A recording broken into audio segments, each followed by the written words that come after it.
ನಮಸ್ತೆ ವೀಕ್ಷಕರೇ, welcome back to my channel. So ನೀವು ಇದುವರೆಗೂ ಪ್ರೇತಾತ್ಮ ಮನುಷ್ಯನ ಮೇಲೆ ಬಂದು ಸೇಡ್ ತೀರಿಸ್ಕೊಂಡಿರುವಂತಹ ಕಥೆಗಳನ್ನ ನೋಡಿರ್ತೀರಾ. ಆದರೆ ಒಂದು ಆತ್ಮ ಒಬ್ಬರು ಮನೆಯ ಟಿವಿಯನ್ನು ಸೇರಿ ಟಿವಿ ಮೂಲಕನೇ ತನ್ನ ಸೇಡನ್ನು ತೀರಿಸ್ಕೊಳ್ಳೋ ಕಥೆಯನ್ನು ನೀವು ಯಾವತ್ತಾದರೂ ಕೇಳಿದ್ದೀರಾ? ಸೊ ಅದೇ ಥರದ ಒಂದು ಕಥೆಯನ್ನು ನಾನಿವತ್ತು ನಿಮ್ಮ ಮುಂದೆ ಇಡ್ತಾ ಇದ್ದೀನಿ. ಈ ಕತೆ ಎಷ್ಟು ಥ್ರಿಲ್ಲಿಂಗ್ ಆಗಿದೆ ಅಂತ ಹೇಳಿದ್ರೆ ನಿಮಗೆ ಮುಂದೆ ಏನಾಗುತ್ತೆ ಅಂತ ಹೇಳಿ ಗೆಸ್ ಕೂಡ ಮಾಡೋಕ್ಕಾಗಲ್ಲ. ಅದರಲ್ಲೂ ನಿಮಗೆ ಟ್ವಿಸ್ಟ್ ಮೇಲೆ ಟ್ವಿಸ್ಟ್ ಇರುತ್ತೆ. ತುಂಬಾ ಥ್ರಿಲ್ಲಿಂಗ್ ಆಗಿರುತ್ತೆ. ಬನ್ನಿ ಈಗ ಹೆಚ್ಚು ತಡ ಮಾಡದೆ ಸಿನಿಮಾ ಕತೆಗೆ ಹೋಗ್ಬಿಡೋಣ. ಈ ಸಿನಿಮಾ ಹೆಸರು 13B fear has a new address ಅಂತ ಹೇಳಿ. ಒಂದು ಸುಂದರವಾದ ಕುಟುಂಬ, ಹ್ಯಾಪಿ ಫ್ಯಾಮಿಲಿ ಅಂತಲೇ ಹೇಳ್ಬೋದು. ಒಬ್ಬ ತಾಯಿ, ಈ ತಾಯಿಗೆ ಇಬ್ಬರು ಮಕ್ಕಳಿರ್ತಾರೆ, ಮನೋಜ್ ಆ್ಯಂಡ್ ಮನೋಹರ್ ಅಂತ ಹೇಳಿ. ಒಳ್ಳೆ ಕೆಲಸ, ಮದುವೆ ಕೂಡ ಆಗಿರುತ್ತೆ. ಇಬ್ಬರು ಅಣ್ಣಂದಿರಿಗೂ ಒಬ್ಳು ಮುದ್ದಾದ ತಂಗಿ ಕೂಡ ಇರ್ತಾಳೆ. ಹಾಗೆ ಅಣ್ಣಂಗೂ ಕೂಡ ಇಬ್ಬರು ಮಕ್ಕಳು ಕೂಡ ಇರ್ತಾರೆ. ತುಂಬ ಸಂತೋಷವಾಗಿ ಅನ್ಯೋನ್ಯವಾಗಿ ಇರುವಂತಹ ಕುಟುಂಬ. ಈ ಕತೆ ನಡೆಯೋದು ಸರಿಸುಮಾರು 2006ರಲ್ಲಿ. ಸೊ ಆವಾಗ ತಾನೇ ಈ ಕುಟುಂಬ ಒಂದು ಫ್ಲ್ಯಾಟ್ನ ಕೂಡ ಖರೀದಿ ಮಾಡಿರುತ್ತೆ. ಆ ಫ್ಲ್ಯಾಟ್ದು ಮನೆ ನಂಬರ್ ಬಂದು 13B ಅಂತ ಹೇಳಿ. ಸೊ ಫ್ಲ್ಯಾಟ್ನ ಖರೀದಿ ಮಾಡಿ ಆವಾಗ ತಾನೇ ಇವರು ಫ್ಲ್ಯಾಟ್ಗೆ ಶಿಫ್ಟ್ ಕೂಡ ಆಗಿರ್ತಾರೆ.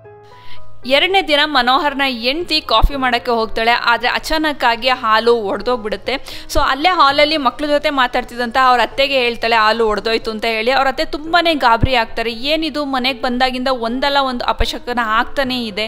ನೆನ್ನೆ ಕೂಡ ಹಾಲು ಕೂಸ್ಬೇಕಾದ್ರೆ ಹಾಲು ಒಡೆದೋಯ್ತು, ಇವತ್ತು ಕೂಡ ಹೀಗೆ ಆಗ್ತಿದೆ ಅಂತ ಹೇಳಿ ತುಂಬ ಚಿಂತೆ ಮಾಡ್ತಿರ್ತಾಳೆ. ಅದನ್ನು ಮಕ್ಳಿಗೂ ಕೂಡ ಹೇಳ್ತಿರ್ತಾರೆ. ಆದರೆ ಇಬ್ಬರು ಮಕ್ಕಳು ಕೂಡ ಅವ್ರ ಅಮ್ಮನ ಕನ್ವಿನ್ಸ್ ಮಾಡೋಕ್ಕೆ ಟ್ರೈ ಮಾಡ್ತಾರೆ. ಏನಕ್ಕಂದರೆ ಈ ಮನೇನ ಅವರು EMI ಅಲ್ಲಿ ತೊಗೊಂಡಿರ್ತಾರೆ.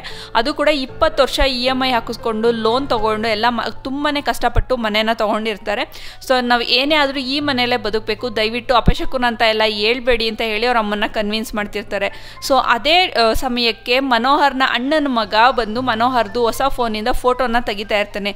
ನೋಡಪ್ಪ, ಇದೆಲ್ಲ ಕಾಸ್ಟ್ಲಿ ಫೋನ್, ಹೀಗೆಲ್ಲ ಮಾಡಬಾರ್ದು ಅಂತ ಹೇಳಿ ಫೋನ್ನ ಈಸ್ಕೊಂಡು ಅವನು ಆಫೀಸ್ಗೆ ಹೊರಡ್ತಾನೆ. ಮನೆಯಿಂದ ಹೊರಟಂಥ ಮನೋಹರ್ ಸೀದಾ ಲಿಫ್ಟ್ ಹತ್ರ ಹೋಗಿ ನಿಂತ್ಕೊಳ್ತಾನೆ. ಲಿಫ್ಟ್ ಓಪನ್ ಕೂಡ ಆಗುತ್ತೆ. ಆದರೆ ಅವನು ಹೋಗ್ಬೇಕಾಗಿರೋದು ಗ್ರೌಂಡ್ ಫ್ಲೋರ್ಗೆ. ಗ್ರೌಂಡ್ ಫ್ಲೋರ್ ಎಷ್ಟೇ ಒತ್ತಿದ್ರೂ ಆ ಲಿಫ್ಟ್ ವರ್ಕ್ ಆಗ್ತಿರಲ್ಲ. ಹಾಗೆ ಸಡನ್ನಾಗಿ ಡೋರ್ ಕೂಡ ಓಪನ್ ಆಗುತ್ತೆ. ಮುಂದೆ ಒಬ್ಬ ಬ್ಲೈಂಡ್ ವ್ಯಕ್ತಿ ಕೂಡ ಬರ್ತಾನೆ. ಹಾಗೆ ಅವನ ಹತ್ರ ನಾಯಿ ಕೂಡ ಇರುತ್ತೆ. ಸೊ ಇವರಿಬ್ಬರದು ಮಾತಾಡ್ತಿರ್ತಾರೆ, ಯಾವ ಫ್ಲ್ಯಾಟಲ್ಲಿ ಇರೋದು ಏನು ಅಂತ ಹೇಳಿ ಮಾತಾಡ್ತಿರ್ತಾರೆ.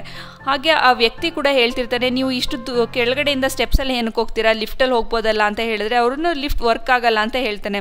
ಸೊ ಈ ಕುರುಡ ವ್ಯಕ್ತಿ ಏನಿದ್ದಾನೆ ಅವನು ಹಿಂದೆ ತಿರುಗಿ ವಾಪಸ್ ಹೋಗ್ಬೇಕಿದ್ರೆ ಗೊತ್ತಾಗುತ್ತೆ ಲಿಫ್ಟ್ ವರ್ಕ್ ಆಗ್ತಿದೆ ಅಂತ ಹೇಳಿ. ಸೊ ಹಾಗಾಗಿ ಲಿಫ್ಟಲ್ಲಿ ಕೂಡ ಅವನು ಹೇಳ್ತಾನೆ. ಹಾಗೆ ಮನೋಹರ್ ಕೂಡ ಅಬ್ಸರ್ವ್ ಮಾಡ್ತಾನೆ, ಬೇರೆ ಎಲ್ಲರೂ ಕೂಡ ಲಿಫ್ಟಲ್ಲೇ ಬಂದು ಇಳಿತಿರ್ತಾರೆ. ಬಟ್ ಅವನಿಗೆ ಮಾತ್ರ ಲಿಫ್ಟ್ ಏನಕ್ಕೆ ವರ್ಕ್ ಆಗಲಿಲ್ಲ ಅಂತ ಹೇಳ್ಕೊಂಡು ಅವನು ಆಫೀಸ್ಗೆ ಹೋಗ್ತಾನೆ. ಆಫೀಸ್ ಕೊಲ್ಲಿಗೆ ಹೋಗಿ ತನ್ನ ಫೋನ್ನ ತೋರಿಸ್ತಾನೆ, ಹೊಸ ಫೋನ್ ತೊಗೊಂಡಿದ್ದೀನಿ ಅಂತ ಹೇಳಿ. ಬಟ್ ಅವ್ನ ಕೊಲ್ಲಿಗೆ ಇದರಲ್ಲಿ ಏನೋ ಪ್ರಾಬ್ಲಮ್ ಇದೆ ಅನಿಸುತ್ತೆ, ಫೋಟೋ ನೋಡು ಹೇಗೆ ಬಂದಿದೆ, ಇದನ್ನು ಎಲ್ಲಿ ತೊಗೊಂಡು ಅಲ್ಲಿಗೆ ವಾಪಸ್ ಕೊಟ್ಬಿಡು ಅಂತ ಹೇಳ್ತಾನೆ. ಬಟ್ ಅವ್ರ ಅಣ್ಣನ ಮಗ ಫೋಟೋ ಕ್ಲಿಕ್ ಮಾಡಿದ್ರಿಂದ ಅವನು ಅಳ್ಳಾಡ್ಸಿರ್ಬೇಕು ಅಂತ ಹೇಳಿ ಆ ಮೊಬೈಲ್ನ ಹಾಗೆ ಇಟ್ಕೊಳ್ತಾನೆ. ಮತ್ತೆ ಮನೋಹರ್ ಆಫೀಸಿಂದ ಮನೆಗೆ ಬರಬೇಕಾದ್ರೆ ಲಿಫ್ಟಲ್ಲಿ ಹೋಗೋಕ್ಕೆ ಟ್ರೈ ಮಾಡ್ತಾನೆ. ಆದರೆ ಈ ಸಲ ಕೂಡ ಅಲ್ಲಿ ಲಿಫ್ಟ್ ವರ್ಕ್ ಆಗಲ್ಲ. ನೀವಿಲ್ಲಿ ಅಬ್ಸರ್ವ್ ಮಾಡಬೇಕಾಗಿರೋದು ಏನಪ್ಪ ಅಂತ ಹೇಳಿದ್ರೆ ಲಿಫ್ಟ್ ಎಲ್ರಿಗೂ ಕೂಡ ವರ್ಕ್ ಆಗುತ್ತೆ, ಆದರೆ ಮನೋಹರ್ಗೆ ಮಾತ್ರ ಇಲ್ಲಿ ಲಿಫ್ಟ್ ವರ್ಕ್ ಆಗ್ತಿರಲ್ಲ. ಹಾಗೆ ಏನೇ ಒಂದು ಸಿಚುವೇಶನ್ಸ್ ಇದಾಗಿ ಆಪೋಸಿಟಾಗಿ ನಡೀತಾ ಇದ್ರು ಅದು ಮನೋಹರ್ಗೆ ಮಾತ್ರ ನಡೀತಾ ಇರುತ್ತೆ. ನೀವಿಲ್ಲೂ ಕೂಡ ನೋಡ್ಬೋದು, ಅವ್ರ ಅಣ್ಣನ ಮಗ ಮತ್ತೆ ಫೋಟೋನ ತೆಗಿಯೋಕ್ಕೆ ಟ್ರೈ ಮಾಡ್ತಾರೆ. ಅವಾಗ ಅದು ತುಂಬಾ ಭಯಂಕರವಾಗಿ ಬರುತ್ತೆ. ಅದನ್ನು ನೋಡಿ ಅವನಿಗೆ ತುಂಬ ಭಯ ಆಗುತ್ತೆ, ಏನಿದು ಈ ಫೋಟೋ ಎಲ್ಲ ಹೀಗೆ ಬರ್ತಿದೆ ಅಂತ ಹೇಳಿ. ಅವ್ರ ಅಮ್ಮಂದನ್ನು ತೆಗಿಯೋಕ್ಕೆ ಟ್ರೈ ಮಾಡ್ತಾರೆ. ಅವ್ರ ಅಮ್ಮನ ಫೋಟೋ ತುಂಬಾ ಚೆನ್ನಾಗಿ ಬರುತ್ತೆ. ಅವ್ನಿಗೆ ಅನ್ನಿಸ್ತಾ ಇರುತ್ತೆ, ಏನಕ್ಕೆ ಹೀಗೆ ನನಗೆ ಮಾತ್ರ ಹೀಗೆ ಆಗ್ತಿದೆ ಅಂತ ಹೇಳಿ ತುಂಬಾ ಯೋಚನೆ ಮಾಡ್ತಿರ್ತಾರೆ. ಅದಾದಮೇಲೆ ಅವ್ರ ಅಣ್ಣ ಬಂದು ಒಂದು ಗುಡ್ ನ್ಯೂಸ್ ಹೇಳ್ತಾರೆ. ಅದೇನಪ್ಪ ಅಂತ ಹೇಳಿದ್ರೆ ಅವ್ರಿಗೆ ಆಫೀಸಲ್ಲಿ ಸ್ಯಾಲ್ರಿ ಇನ್ಕ್ರಿಮೆಂಟ್ ಆಗಿದೆ, ಅದು ಕೂಡ 10,000 ಜಾಸ್ತಿ ಆಗಿದೆ. ಸೊ 16 ವರ್ಷದಲ್ಲೇ ಅವರು EMIನ ಕ್ಲಿಯರ್ ಮಾಡ್ಬೋದು ಅಂತ ಹೇಳಿ ಹೇಳ್ಕೊಂಡಿರ್ತಾನೆ. ಅದೇ ಸಮಯಕ್ಕೆ ಕುರುಡ ವ್ಯಕ್ತಿ ಮನೋಹರ್ ಮನೆಗೆ ಬರ್ತಾರೆ. ಆದರೆ ಆ ಕುರುಡ ವ್ಯಕ್ತಿ ಏನು ಸಾಕಿರುವಂಥ ನಾಯಿ ಇರುತ್ತೆ ಅದು ಮಾತ್ರ ಮನೆ ಒಳಗಡೆ ಬರೋದೇ ಇಲ್ಲ. ತುಂಬ ವಿಚಿತ್ರವಾಗಿ ಬಿಹೇವ್ ಮಾಡೋದಕ್ಕೆ ಸ್ಟಾರ್ಟ್ ಮಾಡುತ್ತೆ. ಏನೇ ಮಾಡಿದ್ರು ಅದು ಮನೆ ಒಳಗಡೆ ಬರೋದೇ ಇಲ್ಲ. ಏನಕ್ಕೆ ಹಿಂಗಾಯಿತು ಅಂತ ಹೇಳಿ ಮನೋಹರ್ ಯೋಚನೆ ಮಾಡ್ತಾ ಇರ್ತಾನೆ. ಹಾಗೆ ಅವನು ಮನೆಯಿಂದ ಹೊರಗಡೆ ಒಂದು ಹೆಜ್ಜೆ ಕಾಲಿಟ್ಟು ಫೋಟೋನ ತೊಗೊಳಕ್ಕೆ ಟ್ರೈ ಮಾಡ್ತಾನೆ. ಅದು ತುಂಬಾ ಚೆನ್ನಾಗಿ ಬರುತ್ತೆ. ಹಾಗೆ ಮನೆಯಿಂದ ಒಳಗಡೆ ಬಂದು ಒಂದು ಫೋಟೋನ ತೊಗೊಳ್ತಾನೆ. ಅದು ತುಂಬಾ ವಿಚಿತ್ರವಾಗಿ ಬರುತ್ತೆ. ಅದೇ ಸಮಯಕ್ಕೆ ಟಿವಿಯಲ್ಲಿ ಸೀರಿಯಲ್ ಕೂಡ ಸ್ಟಾರ್ಟ್ ಆಗುತ್ತೆ. ಅಲ್ಲಿ ಅವ್ರ ಮನೆಯಲ್ಲಿ ಏನು ಹಿಂದಿನ ದಿನ ಘಟನೆ ನಡೆದಿತ್ತು, ಅವ್ರ ಅಣ್ಣಂಗೆ ಪ್ರಮೋಷನ್ ಆಗಿದ್ದು, ಹೈಕ್ ಆಗಿದ್ದು ಎಲ್ಲವೂ ಕೂಡ ಆ್ಯಸ್ ಇಟ್ ಈಸ್ ಅದೇ ಥರ ಇಲ್ಲಿ ತೋರಿಸ್ತಾ ಇರುತ್ತೆ. ಹಾಗೆ ಅವನ ತಂಗಿ ಕೂಡ ಇಲ್ಲಿ ಫಸ್ಟ್ ಕ್ಲಾಸಲ್ಲಿ ಪಾಸ್ ಆಗಿದ್ದಾರೆ ಅಂತ ಹೇಳಿ ಸೀರಿಯಲಲ್ಲಿ ತೋರಿಸ್ತಾ ಇರ್ತಾರೆ. ಅದೇ ಸಮಯಕ್ಕೆ ಅವನ ತಂಗಿ ಕೂಡ ಬಂದು ಹೇಳ್ತಾಳೆ ಅವಳು ಫಸ್ಟ್ ಕ್ಲಾಸಲ್ಲಿ ಪಾಸ್ ಆಗಿದ್ದಾರೆ ಅಂತ ಹೇಳಿ. ಹಾಗೆ ಸೀರಿಯಲಲ್ಲಿ ಮನೋಹರ್ ಹೆಂಡತಿ ಪ್ರೆಗ್ನೆಂಟ್ ಆಗಿರೋ ಥರ ಅವಳು ಅಲ್ಲಿಂದ ಸ್ಟೆಪ್ಸಿಂದ ಬಿದ್ದು ಹಾಸ್ಪಿಟಲ್ಗೆ ಅಡ್ಮಿಟ್ ಆಗಿರೋ ಥರ ತೋರಿಸ್ತಾರೆ. ಅದೇ ಥರ ಇಲ್ಲೂ ಕೂಡ ಅವನ ಹೆಂಡತಿ ಪ್ರೆಗ್ನೆಂಟ್ ಆಗಿರ್ತಾಳೆ. ಅದು ಸಡನ್ನಾಗಿ ಗ್ಯಾಸ್ ಕುಕ್ಕರ್ ಬ್ಲಾಸ್ಟ್ ಆಗಿರೋದ್ರಿಂದ ಇವಳು ಕೂಡ ಇಲ್ಲಿ ಹಾಸ್ಪಿಟಲ್ಗೆ ಅಡ್ಮಿಟ್ ಆಗ್ತಾಳೆ. ಇವನಿಗೆ ತುಂಬಾ ವಿಚಿತ್ರ ಅನಿಸುತ್ತೆ, ಏನಿದು ನಮ್ಮ ಮನೇಲಿ ಏನು ನಡೀತಾ ಇದೆ, ಎಲ್ಲವೂ ಕೂಡ ಅಲ್ಲೂ ಕೂಡ ಹಾಗೆ ನಡೀತಾ ಇದೆ, ಮುಂದೆ ಏನಾಗಬಹುದು ಅಂತ ಡಾಕ್ಟರ್ನ ಕೇಳಿದಾಗ ಇವಾಗಲೇ ನಾವು ಏನು ಹೇಳೋಕ್ಕಾಗಲ್ಲ ಅಂತ ಹೇಳ್ತಾನೆ. ಸೊ ಆವಾಗ ಮನೋಹರ್ಗೆ ಒಂದು ಉಪಾಯ ಬರುತ್ತೆ. ಏನಪ್ಪ ಅಂತ ಹೇಳಿದ್ರೆ ಟಿ ವಿ ಸೀರಿಯಲಲ್ಲೂ ಕೂಡ ಅದೇ ಇರುತ್ತಲ್ವ. ಸೊ ಹಾಗಾಗಿ ಅವನು ವಾಪಸ್ ಮನೆಗೆ ಹೋಗಿ ಟಿ ವಿ ಸೀರಿಯಲ್ ನೋಡಿದಾಗ ಡಾಕ್ಟರ್ ಹೇಳ್ತಾರೆ ಮಗುನ ಉಳಿಸ್ಕೊಳ್ಳೋಕ್ಕಾಗಲಿಲ್ಲ, ಆದರೆ ಅಮ್ಮ ಸೇಫ್ ಆಗಿದ್ದಾರೆ ಅಂತ ಹೇಳಿ. ಮತ್ತೆ ಇವನು ಹಾಸ್ಪಿಟಲ್ಗೆ ಬಂದಾಗ ಡಾಕ್ಟರ್ ಕೂಡ ಹಾಗೇ ಹೇಳ್ತಾರೆ. ಮನೋಹರ್ ಅಚಾನಕ್ಕಾಗಿ ಆ ಸೀರಿಯಲ್ದು ಒಂದು ಅಡ್ವರ್ಟೈಸ್ಮೆಂಟ್ನ ನೋಡ್ತಾನೆ. ಸೊ ಅಲ್ಲೋಗಿ ನೋಡಿದಾಗ ಅವನಿಗೆ ಗೊತ್ತಾಗೋದು ಏನಪ್ಪ ಅಂತ ಹೇಳಿದ್ರೆ ಅಲ್ಲಿ ನಡೀತಾ ಇರೋದು ಟಿ ವಿ ಶೋ, ಅಂದರೆ ಸ್ಟೇಜ್ ಶೋ ನಡೀತಾ ಇರ್ತದೆ, ಯಾವುದೇ ಸೀರಿಯಲ್ ನಡೀತಿರಲ್ಲ. ಬಟ್ ಇವ್ರ ಮನೆಯಲ್ಲಿ ಮಾತ್ರ ಸೀರಿಯಲ್ ಪ್ರಸಾರ ಆಗ್ತಿರುತ್ತೆ.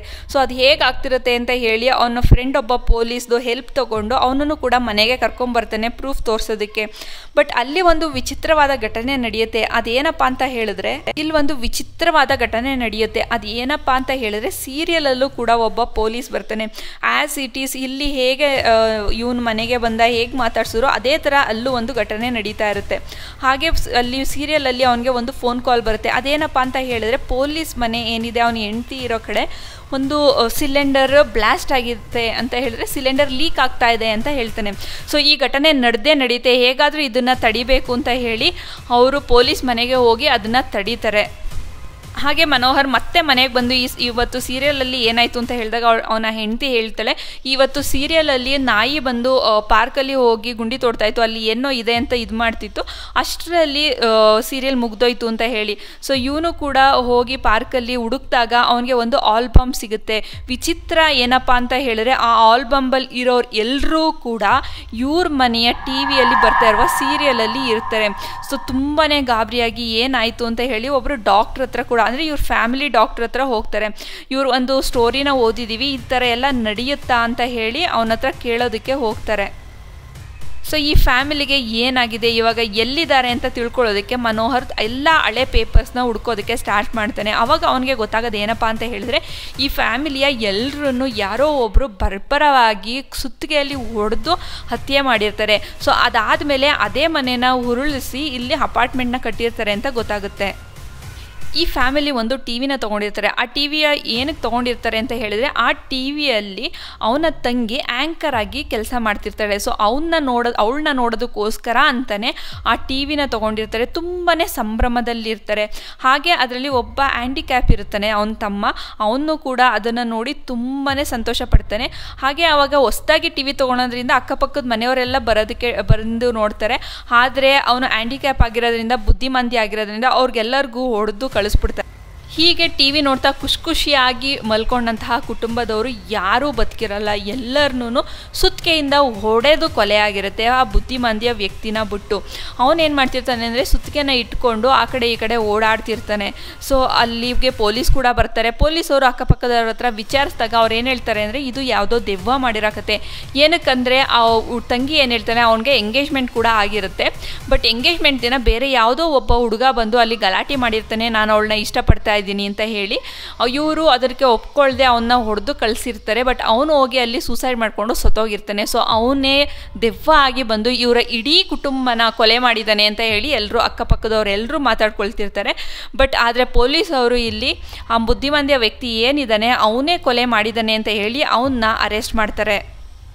ಇನ್ನೊಂದು ವಿಚಿತ್ರ ಏನಪ್ಪ ಅಂತ ಹೇಳಿದ್ರೆ ಆ ಪೊಲೀಸ್ ಕೂಡ ಇಲ್ಲಿ ಹತ್ಯೆ ಆಗಿರ್ತಾನೆ. ಅವನು ಕೂಡ ಇಲ್ಲಿ ಆತ್ಮಹತ್ಯೆ ಮಾಡಿಕೊಂಡು ಸತ್ತೋಗಿರ್ತಾನೆ. ಮನೋಹರ್ಗೆ ಇಲ್ಲಿ ಯಾವುದೇ ಕ್ಲೂ ಸಿಗಲ್ಲ. ಕೊನೆಗೆ ಅವನ ತಂಗಿ ಏನಿರ್ತಾನೆ, ಆ ಆ್ಯಂಕರ್ಗೆ ಫಿಕ್ಸ್ ಆಗಿರುವಂತಹ ಮದುವೆ ಹುಡುಗ ಏನಿರ್ತಾನೆ, ಒಂದು ದೊಡ್ಡ ಲಾಯರ್ ಆಗಿರ್ತಾನೆ. ಅವನ್ನ ಹೋಗಿ ಮಾತಾಡಿಸಿದಾಗ ಅವನಿಗೆ ಏನು ಗೊತ್ತಾಗುತ್ತೆ ಅಂತ ಹೇಳಿದ್ರೆ ಆ ಬುದ್ಧಿಮಾಂದ್ಯ ವ್ಯಕ್ತಿ ಆ ಥರ ಮಾಡೋಕ್ಕೆ ಚಾನ್ಸೇ ಇಲ್ಲ. ಅವನಿಗೆ ಅವನ ತಂಗಿ ಅಂದರೆ ತುಂಬಾ ಇಷ್ಟ.